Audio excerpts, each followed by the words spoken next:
మన ప్రభు అయిన యేసుక్రీస్తు నామములో అందరికీ హృదయపూర్వకమైన వందనాలు తెలియజేస్తూ ఉన్నాను. ఈరోజు వాగ్దాన సందేశాన్ని విందాం. ఇర్మియా గ్రంథం 33వ అధ్యాయం 6వ వాక్యం.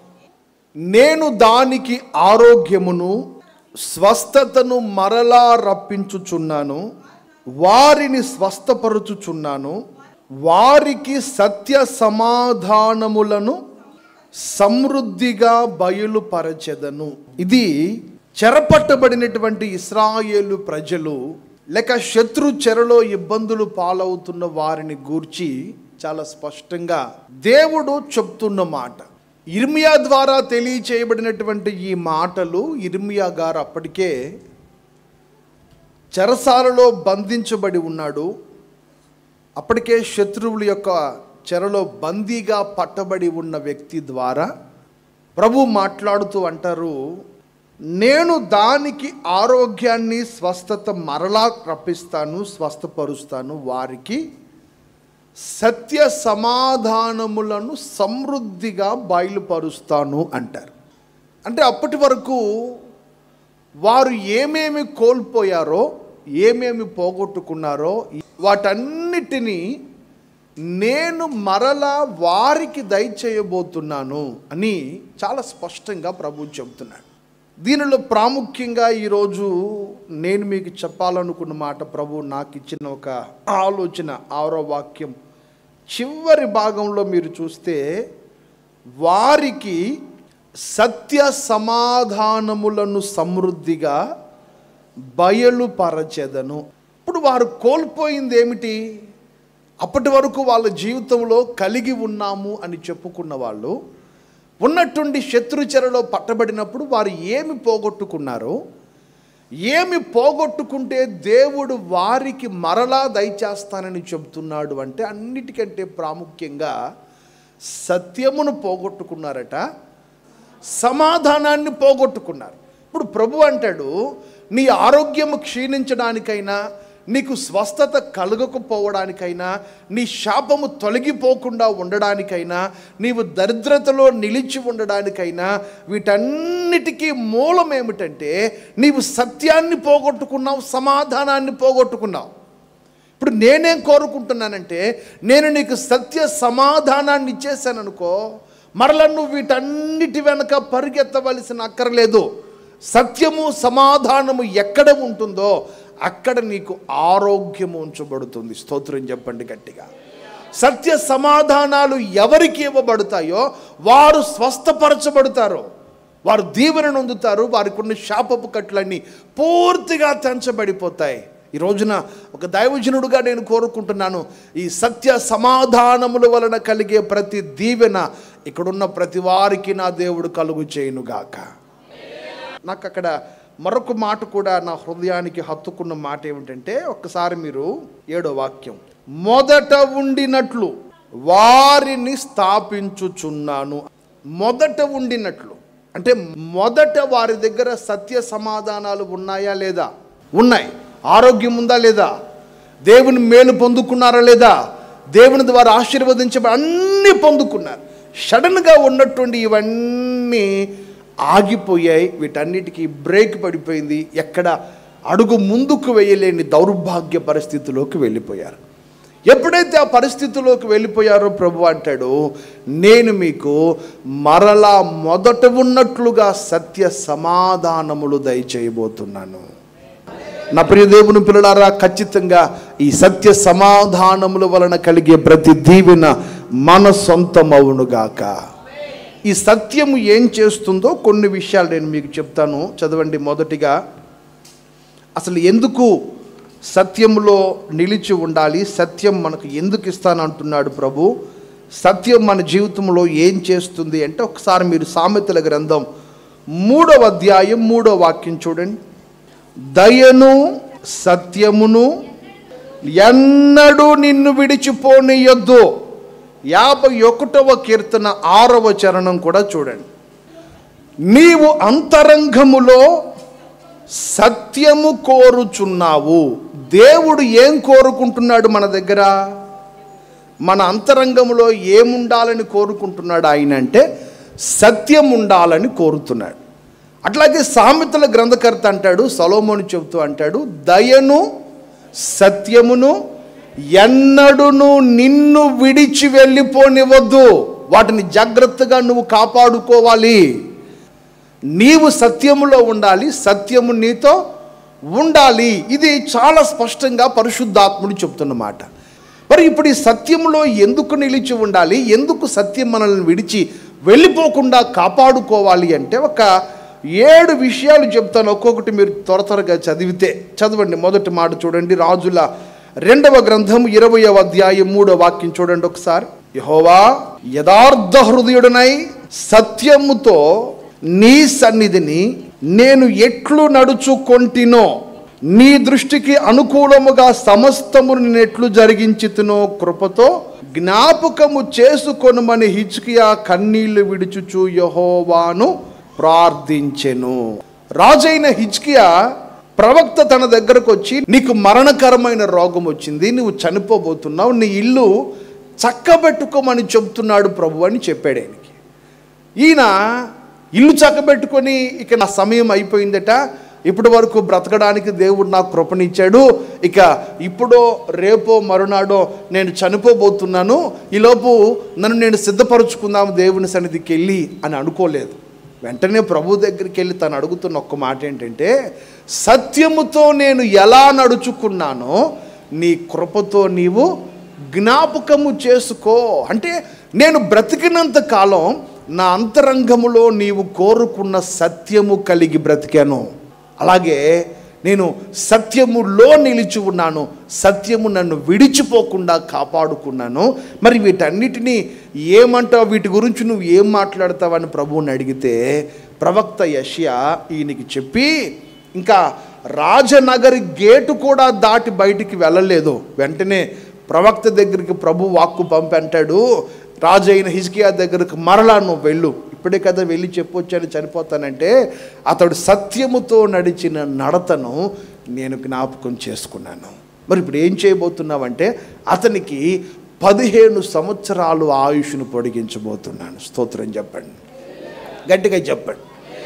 ఎందుకు ఇర్మియా ప్రవక్త ద్వారా తన ప్రజలకు సత్యాన్ని ఇస్తానని ప్రభు ఎందుకు చెప్తున్నాడు అంటే, నువ్వు పోగొట్టుకున్న సత్యంలో ఉన్న విలువ ఏమిటో తెలుసా, అది నీకు ఆయుష్ను పొడిగిస్తుంది. స్తోత్రం చెప్పండి. సత్యం నీ ఆయుష్ను పొడిగిస్తుంది, నీ ఆరోగ్యాన్ని పొడిగిస్తుంది. లేక నీవు నిర్మూలమైపోతున్నావు అని అనుకున్న ప్రతిసారి నిన్ను మరలా సత్యం లేపి నిలబెడుతుంది దేవుని సన్నిధిలో. సత్యం ఎందుకు నేను విడిచిపోకుండా నిన్ను నువ్వు కాపాడుకోవాలి, ఎందుకు నువ్వు సత్యంలో నిలిచి ఉండాలి, ఎందుకు సత్యము నీ పక్షముగా నిలిచి ఉండాలి అని అంటే, సత్యము ఎవరితో ఉంటుందో వారి జీవిత దినాలట మరింత ఆశీర్వాదకరంగా పొడిగించబడబోతున్నాయి. నమ్మిన వాళ్ళు మాత్రమే చెప్పండి. ఇప్పుడు చెప్పండి, సత్యం ఏం చేస్తుందట, ఆయుష్ను పొడిగిస్తుంది. చెప్పండి అందరు ఈ మాట. 2వ మాట చూడండి, కీర్తన గ్రంథం 43వ కీర్తన 3వ చరణాన్ని చూద్దాం. నీ వెలుగును నీ సత్యమును బయలుదేరజేయుము, అవి నాకు త్రోవ చూపును, అవి నీ పరిశుద్ధ పర్వతమునకును నీ నివాస స్థలములకును నన్ను తోడుకొని వచ్చును. స్తోత్రం. అప్పుడు నేను దేవుని బలిపీఠమునొద్దకు నాకు ఆనంద సంతోషములు కలుగు చేయు దేవుని యొద్దకు చేరెదను. దేవా నా దేవా, సితార వాయించుచు నీకు కృతజ్ఞతాస్తుతులు చెల్లించెదను.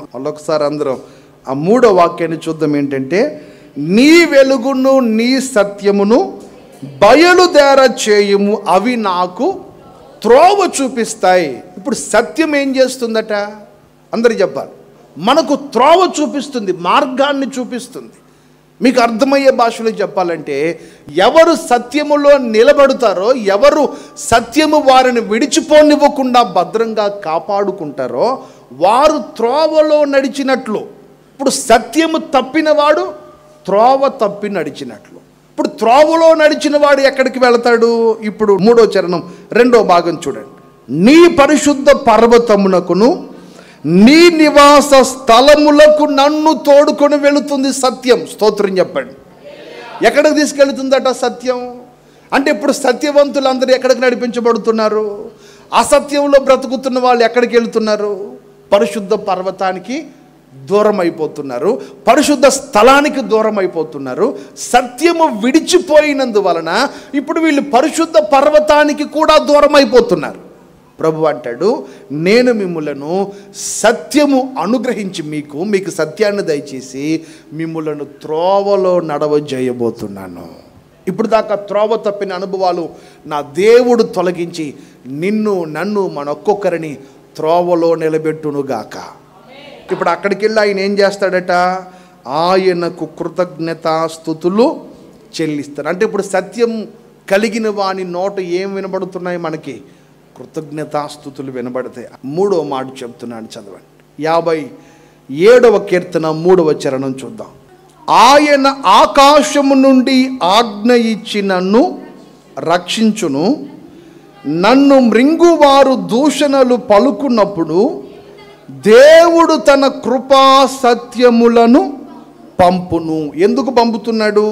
పోనీ ఎప్పుడు పంపుతున్నాడు ఆయన అంటే, నన్ను మృంగగోరు వారు దూషణలు పలుకున్నప్పుడు. అందరూ ఒకసారి మాట చెప్పండి.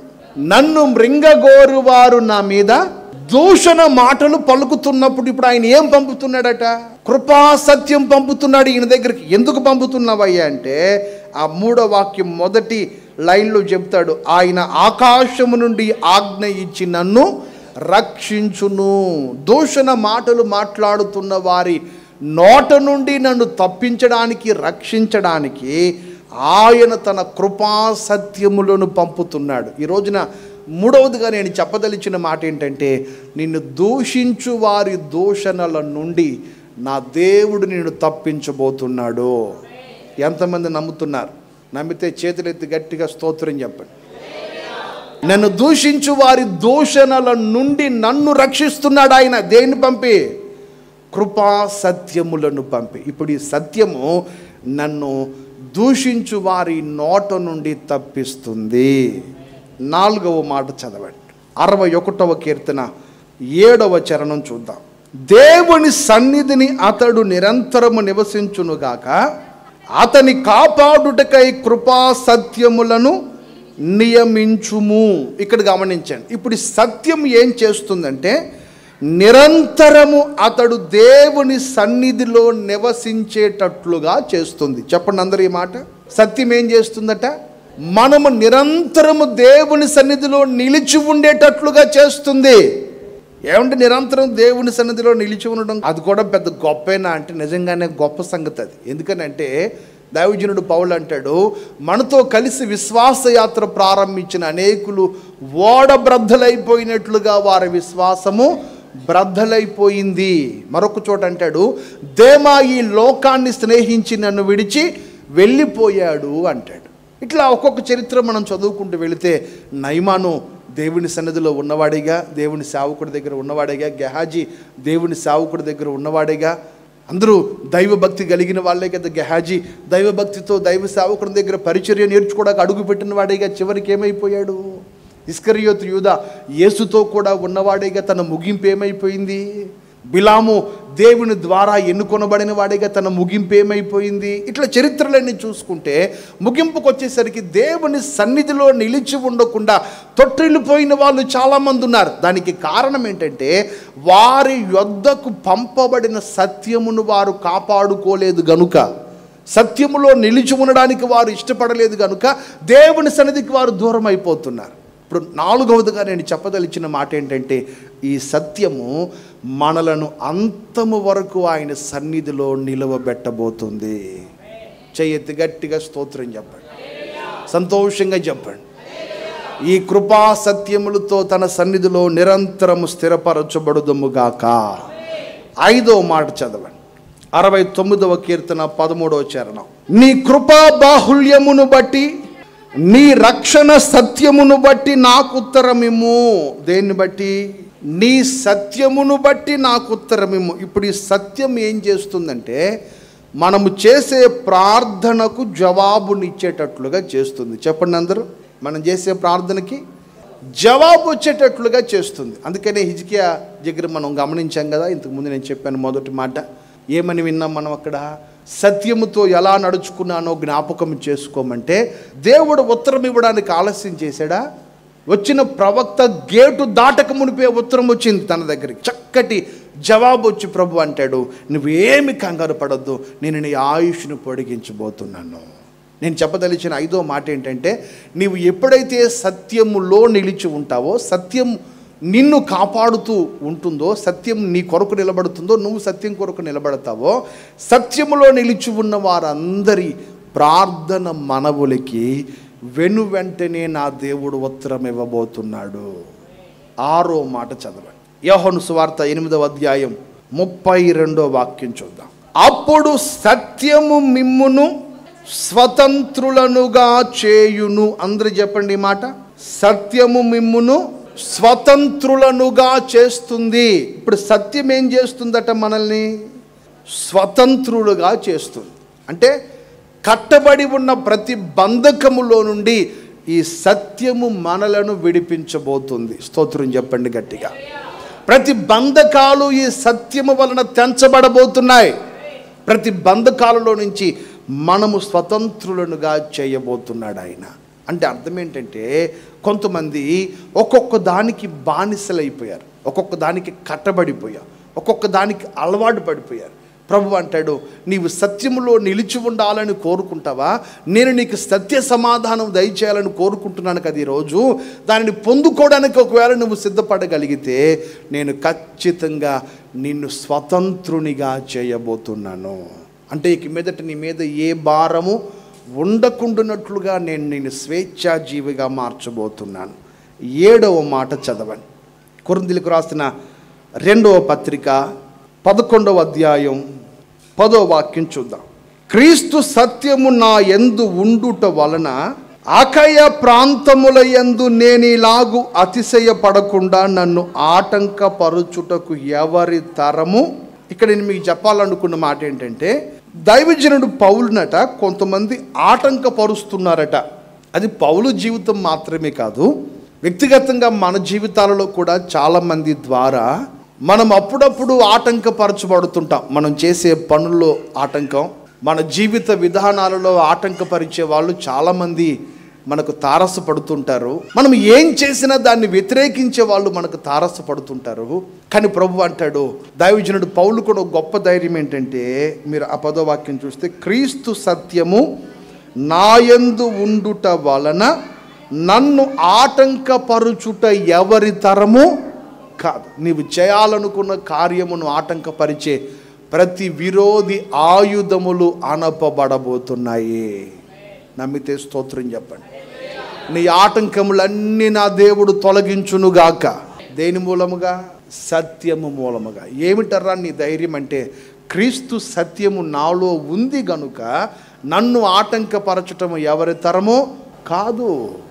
అందుకని చాలా స్పష్టంగా కీర్తనకారుడు దావీదు, సొలొమోను ఇద్దరూ చెప్తారు ఒక చక్కని మాట. ఏమనంటే, అంతరంగములో నువ్వు సత్యమును కోరుకున్నావు. సొలొమోను అంటాడు, సత్యము నిన్ను విడిచి పోనీయొద్దు, దయను సత్యమును నిన్ను విడిచి వెళ్ళనివ్వద్దు. ఎందుకో తెలుసా? సత్యము వలన ఇన్ని ఆశీర్వాదాలు దాచబడ్డాయి. 7 విషయాలు చెప్పాను. చెప్పండి. ఒకటి, మొదటిగా సత్యం ఏం చేస్తుందట? ఆయుష్ను పెంచుతుంది. 2వది త్రోవను చూపుతుంది. 3వది దూషణ మాటలు పలుకు వారి నుంచి మనలను తప్పిస్తుంది. 4వది తన సన్నిధిలో అంతం వరకు నిలిచి ఉండేటట్లుగా చేస్తుంది. 5వది మనము చేసిన ప్రతి ప్రార్థనకు ఉత్తరం ఇస్తుంది. 6వది స్వతంత్రులుగా చేస్తుంది. 7వది మనను ఆటంకపరిచే ప్రతి ఆటంకపరుచు వారి నుండి మనలను తప్పించి మన ఆటంకాలన్నీ తొలగించేస్తుంది. నీ ప్రతి అడ్డు బండలను ఈ సత్యము తొలగించబోతుంది. స్తోత్రం చెప్పండి గట్టిగా. మరి ఈ సత్యము ఎప్పుడు వస్తుంది ఒక వ్యక్తిలోనికి? ఒక వ్యక్తి సత్యవంతుడని ఎప్పుడు చెప్పగలము? ఒక్కసారి మీరు సామెతల గ్రంథం 14వ అధ్యాయం 22వ వాక్యం చూడండి. కీడు కల్పించువారు తప్పిపోవుదురు, మేలు కల్పించువారు కృపా సత్యములు నొందుదురు. ఇప్పుడు చెప్పండి, ఎవరు సత్యం పొందుకుంటారు? సత్యం ఎవరి యొద్దకు వస్తుంది అంటే, మేలు కల్పించువారు. అందరూ చెప్పండి ఈ మాట. ఎవరైతే మేలు చేయడానికి ప్రయత్నిస్తారో, ఎదుటివానికి ఎవరు మేలు చేస్తారో, వారి యొద్దకు నా దేవుడు సత్యమును పంపబోతున్నాడు. స్తోత్రం చెప్పండి. ఎవరి యొద్దకట? ఏం చేయాలి? మనం మేలు చేయాలి.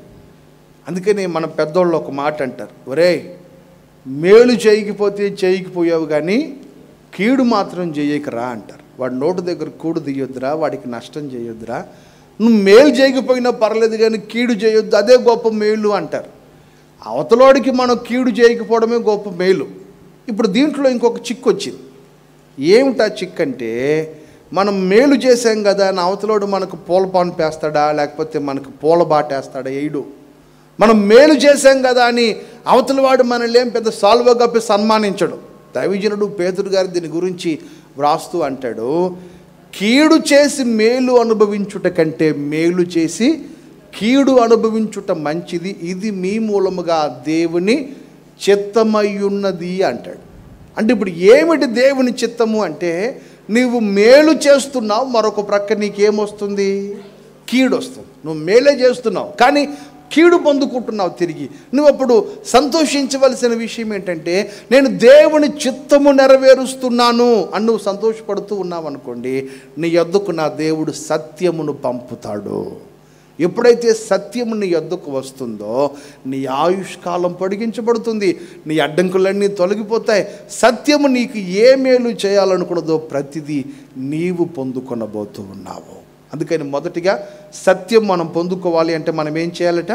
మేలు చేయాలి. రెండవ మాట చూడండి, యోహాను సువార్త 1వ అధ్యాయం 17వ వాక్యం. ధర్మశాస్త్రము మోషే ద్వారా అనుగ్రహింపబడింది, కృపయు సత్యమును యేసుక్రీస్తు ద్వారా కలిగెను. స్తోత్రం చెప్పండి. ఇప్పుడు సత్యం ఎవరి దగ్గర ఉంది? యేసయ్య దగ్గర ఉంది సత్యం. ఇప్పుడు నువ్వు సత్యవంతుడవో కాదో చెప్పేది ఎట్లాగు అంటే, సత్యవంతుడైన ప్రతి ఒక్కరూ ఇప్పుడు ఎవరిని ఆశ్రయిస్తారు? ఎవరి యొద్దకు పరిగెత్తుకెళ్తారు? ఎవరి పాదాల మీద పడతారు? సత్యము కొరకు ఎవరి వైపు చూస్తారంటే యేసయ్య వైపే చూస్తారు. ఎందుకనంటే ఈ లోకమంతటిలో నేనే మార్గమును సత్యమును జీవమునయ్యున్నానని చెప్పిన వాడు యేసయ్య ఒక్కడే. స్తోత్రం చెప్పు గట్టిగా. అటు గొప్ప యేసయ్య మనకున్నందుకు మనం ఎంతైనా ధన్యులం. గొప్ప దేవుడు మనకున్నాడు. ఆయన సత్యవంతుడై ఉన్నాడు. అందుకని ఇప్పుడు ఆయన ఏమంటాడంటే, నేనే సత్యమై ఉన్నాను, నా ద్వారానే సత్యము కలిగింది. మీరు అక్కడ ఒక చిన్న విషయాన్ని గమనించాలి. ఏంటంటే, ధర్మశాస్త్రము మోషే ద్వారా అనుగ్రహింపబడెను, కృపయు సత్యమును యేసుక్రీస్తు ద్వారా కలిగెను. ఇక్కడ చిన్న మాట మీకు చెప్తాను. అంటే ఇప్పుడు ధర్మశాస్త్రములో సత్యం లేదా?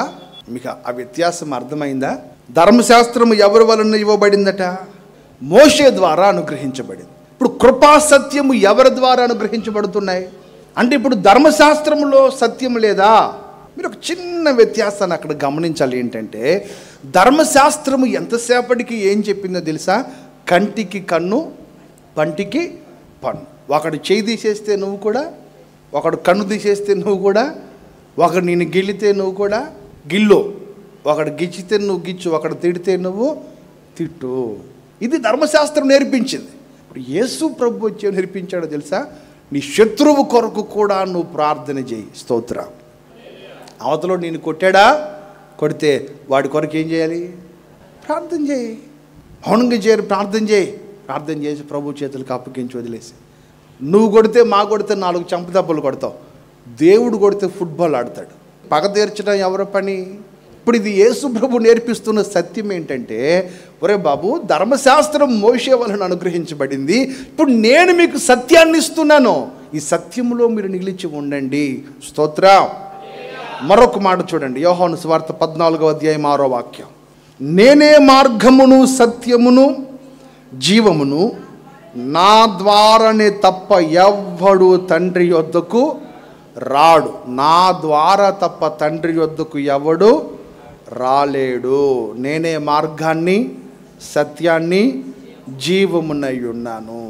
ఇందాక 1వ అధ్యాయం 7వ వాక్యం, 14వ అధ్యాయం 6వ వాక్యం, ఈ 2 మాటలు కలిపి చదువుకోండి తర్వాత మీరు. ఇప్పుడు 3వదిగా మరొక మాట చెప్తాను. సత్యం మనకు ఎక్కడ దొరుకుతుందంటే 16వ అధ్యాయం 13వ వాక్యానికి రండి. సత్యస్వరూపి అయిన ఆత్మ వచ్చినప్పుడు సర్వసత్యములోనికి నడిపించును. ఆయన తనంతట తానే ఏమియూ బోధింపక వేటిని వినునో వాటిని బోధించి సంభవింపబోవు సంగతులను మీకు తెలియచేయును. ఇక్కడ నేను మీకు చెప్పాలనుకున్న మూడవ మాట ఏంటంటే, సత్యస్వరూపి అయిన ఆత్మ మనలను సర్వసత్యములోనికి నడిపిస్తుంది. స్తోత్రం చెప్పండి. ఇప్పుడు నువ్వు సత్యములోనికి నడిపించబడాలన్నా, సత్యములో నిలిచి ఉండాలన్నా నీ యొద్దకు ఏం పంపబడాలి? సత్యస్వరూపియగు ఆత్మ పంపబడాలి. అందరూ చెప్పండి ఈ మాట. సత్యస్వరూపియగు, దాన్నే మన భాషలో చెప్పాలి అంటే పరిశుద్ధాత్మ అభిషేకము ద్వారా నీలోనికి సత్యం వచ్చి చేరుతుంది. స్తోత్రం చెప్పండి. ఇప్పుడు సత్యవంతుడువో కాదో ఎలా చెప్పొచ్చు అంటే, నువ్వు పొందిన పరిశుద్ధాత్ముడే నిన్ను సత్యవంతునిగా మార్చి తన సన్నిధిలో నిలబెడుతుంది. మొదటిగా చెప్పాను, మేలు చేయు వారందరూ సత్యములో నిలిచి ఉంటారు, సత్యాన్ని పొందుకుంటారు. రెండవదిగా చెప్పాను, యేసుక్రీస్తు మూలముగా కలిగిన సత్యము, యేసయ్య చెప్పిన బాటలో నడిచిన ప్రతి ఒక్కరూ ఈ సత్యాన్ని పొందుకుంటారు. మోషే చెప్పిన బాటలో సత్యాన్ని పొందుకోవడం కష్టం, ఎందుకంటే అది ఎంతసేపటికి పగ తీర్చుకునే మార్గం అది. కానీ యేసయ్య బోధలో, యేసయ్య మార్గంలో అది లేదు. మూడవదిగా వ్రాయబడింది ఏమిటంటే, పరిశుద్ధాత్మ అభిషేకము ద్వారా ఒక వ్యక్తి సత్యములోనికి నడిపించబడతాడు. చెప్పండి ఈ మాట. దేని ద్వారా? పరిశుద్ధాత్మ ద్వారా. ఇప్పుడు పరిశుద్ధాత్ముడు లేకుండా నీలో ఏముండదు? నువ్వు సర్వసత్యంలోనికి నడిపించబడలేవు. ఎంతసేపటికి నీకు తెలిసిన సత్యంలో నిలబడతావు. నీకు తెలిసిన సత్యంలో నువ్వు నిలబడినంతసేపు ఆ సత్యం వలన కలిగే దీవెనలేవు నువ్వు పొందుకోలేవు కదా, సత్యంలో నిలిచి ఉండలేవు కదా, సత్యము నేను విడిచిపోకుండా నువ్వు కాపాడుకోలేవు కదా. నిన్ను నువ్వు కాపాడుకోవాలి అంటే ఖచ్చితంగా ఆత్మాభిషేకము దేవుని సంఘానికి అవసరమై ఉంది. పరిశుద్ధాత్మ పొందిన ప్రతి వ్యక్తి మరలా పరిశుద్ధాత్మ అభిషేకాన్ని నూతన పరుచుకొందురుగాక. అందరూ స్తోత్రం చెప్పండి. చేతులు ఊపుతూ గట్టిగా స్తోత్రం చెప్పండి. మోకరించని ప్రార్థన చేసుకుందాం అందరం.